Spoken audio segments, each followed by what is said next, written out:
Hey there. Thanks for coming back to watch this second part of our incredible episode with Mo Fitzgerald, former NWSL player on the Thorns, and Brad Cole, associate head coach of University of Vermont men's soccer.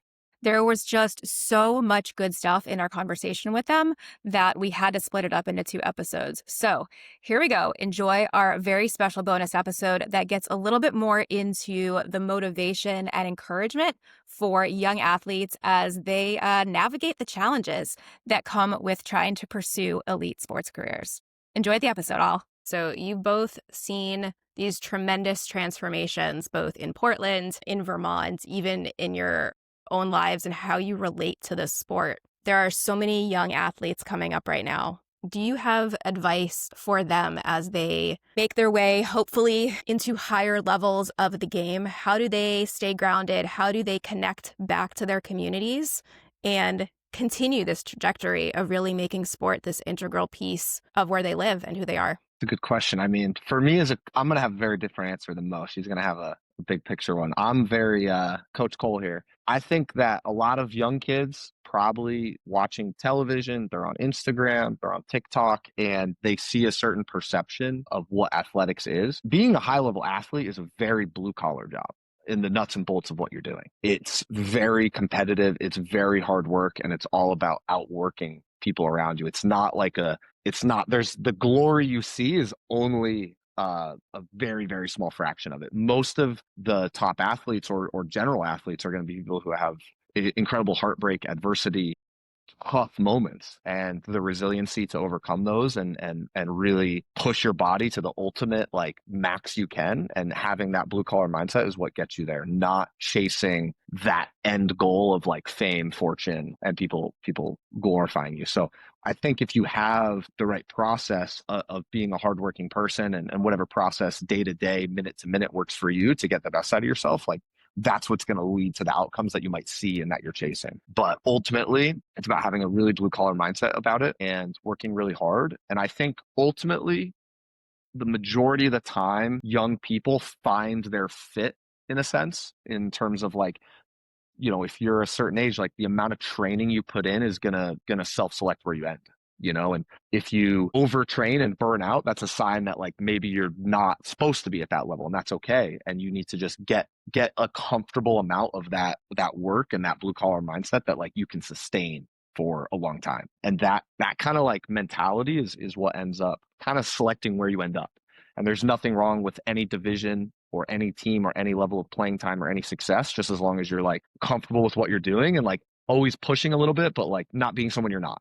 Right, because that leads to burnout, and it's you're not gonna enjoy the process at that point. I mean, I don't know if my answer will be that different.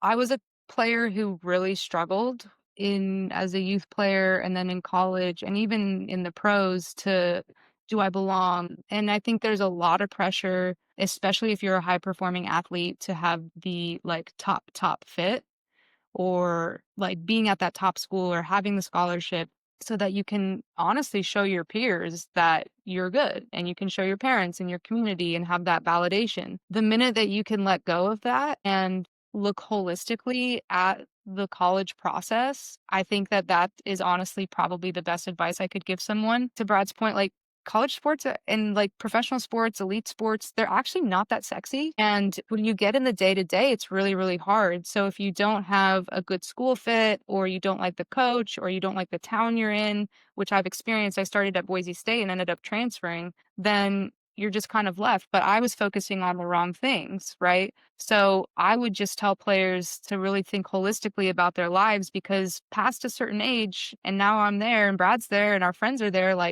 we're not playing anymore, and you don't get to play anymore, and it's gone. You don't get to take it back. So thinking more about the long term and what is going to be the place for me where I can be my best self, not just what can I put on my resume or what can I put on the bumper stickers to tell all my friends, but where am I going to be supported, not just by coaches, but by academics, and feel like I get to actually evolve into the person that I want to become. Because I spent 4 years playing soccer at a place I didn't necessarily appreciate or didn't feel supported. So then when I got done, I said, I don't know who I am. Now I have to figure that out. And I've just spent 4 years just basically trying to break even. So I would say like act in your personal best interest and work your ass off. That's it. Like don't listen to the noise. I mean, listen to the people that you trust and that are close to you, but there's going to be a lot of haters. And if I had listened less to the signals that I was hearing, I probably would have had a little bit more resilience in continuing to play. But we get all of these signals like you're not good enough or you don't get playing time or this and that. And we really internalize that when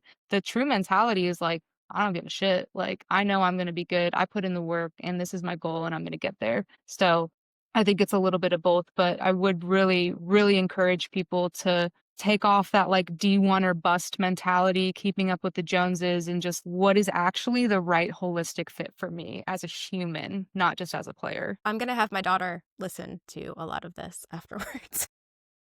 Yes. Girl, especially. To add to, and I was just saying this as Mo was talking this again, this is me from a coach perspective, but being a player and then being a coach, it's just like funny. And I deal with it every year because we get new, whether they're freshmen or transfers or whatever, right? Coming in and you're building relationships almost from scratch, trying to help them, trying to, get the best out of them and improve the team, right? And it's funny how like a lot of players maybe you might coach, they don't know how to have the best player coach relationship. And ultimately, some coaches are bad people. Some coaches are bad coaches. Like that's out there. But most coaches, I think, are doing it to help you, right? That's why they're doing what they're doing. They care about the sport and they want to help you. And I think for young athletes, maximizing that relationship in a constructive way can be really beneficial. We have 29 players on our team. It's hard for me to be like going out to 29 guys and like striking up a conversation every day. That's a challenge. But I think for that one player, like I'm the associate head coach, like they can come to me as well. And it should be a two-way street. And I genuinely, as a coach, and I think a lot of other coaches are the same way, like I want these guys to be so successful that I'm willing to give them information and I want them to come ask for it. And just having that relationship where you can get feedback. And, it's similar to in class. Like if you're in class and you have a good relationship with your teacher, you're probably gonna get better grades, even if you're not doing more work than the person next to you, right? So like having that relationship, like good things are gonna come from it, and just learning how to work, like how to have those relationships with people who do have a power dynamic over you, but want the best for you, you can get a lot out of that.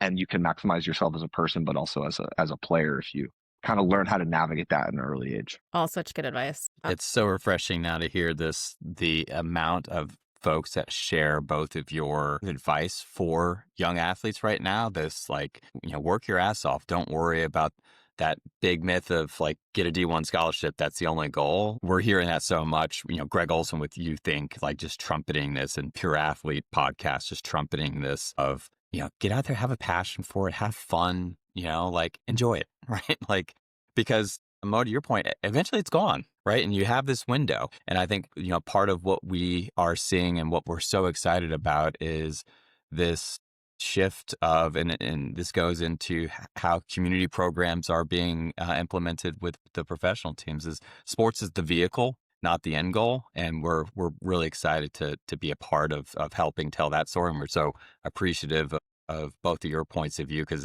that ultimately is I think the way forward, right? We have to break that cycle of the vanity and the everyone's got to get a D1 scholarship and you got to play and you got to have the most people on TikTok. And like, there's all these check boxes now. And it's like, what the fuck? Like, let's Right. just have. And I've worked with student athletes in the past and on like, how do I leverage sport after school and what does that look like? Yeah. And they get advice a lot of times from people that are like, you really need to have your personal brand dialed. And I'm like, can we just stop putting the emphasis on these things and also feeling like they have to have the perfect job out of college? I tell them all the time, you're going to have the worst job out of this. You're going to hate it and it's going to last a year and you're going to move on. But there's so much and athletes feel that pressure. They feel the pressure to commit to college at a really like prestigious place. And then once they're there and then they need to move on, it's like, now I have to commit to a prestigious place to work. And it's like, no, it so rarely happens that way. And if it does, it's not what you think on the inside. I would just really, like, to your point, just encourage everybody to, like, chill out and enjoy the game. I remember like my recruiting process it was crazy. I was recruited to play at a few different schools and like got scholarship offers from other schools and refused to go. I got a very big scholarship offer from a Division I school, and I told them I'm not coming on a visit. I have no interest in going on a visit to your school, which is terrible negotiating tactics. I should have gone, got the offer in writing, gone to the other people, like, whatever. But I was like, no, like, I only have interest in representing Vermont and playing for UVM, or I'm not going to play college soccer, like, which is kind of, most people don't have that approach to it. And then ultimately that worked. And then I can remember the first like day we were all together as a team, the head coach was like, hey, freshmen, like, you're going to introduce yourselves, name, where you're from, and what do you want to be when you're old? Like, what job do you want when you're older? And I was like, well, I've never thought of what job I want. Like, I honestly just want money. I don't want to have to work. So like, I don't have an answer. And he was like, well, I said that in front of the team. And he was like, that's not really how the world works, And I was like, find a way. I'm going to take your job. You just don't know it yet. Yeah, find a way. But then ultimately I, found the job that I don't feel like I'm working, even though I work a lot, if that makes sense. And I think a lot of people are pushed into like having this grand plan, when in reality, I think a lot of the best things are just kind of like organically follow your passion. And I know my dad always told me, like, just whatever you're good at, just make sure you're better than everyone else and you'll get paid to do it. If you're not better than everyone else, you probably won't get paid to do it. So find a different passion that like you're just really good at. And I was like, all right, I guess that's this. And I think it's important to like, have that intuitive trust in yourself to like face what you're good at. Also be realistic, read the room, take cues if you're not being successful. I think just kind of chasing your passion, especially at a young age, is like what's really important. Amazing. Well, thank you guys. This has been such a fantastic conversation. Cody and I really appreciate you being here and kind of we covered so much ground today. Thank you both so much. Just really appreciate everything you're doing and the conversations you're having around sport. So thank you. Thanks.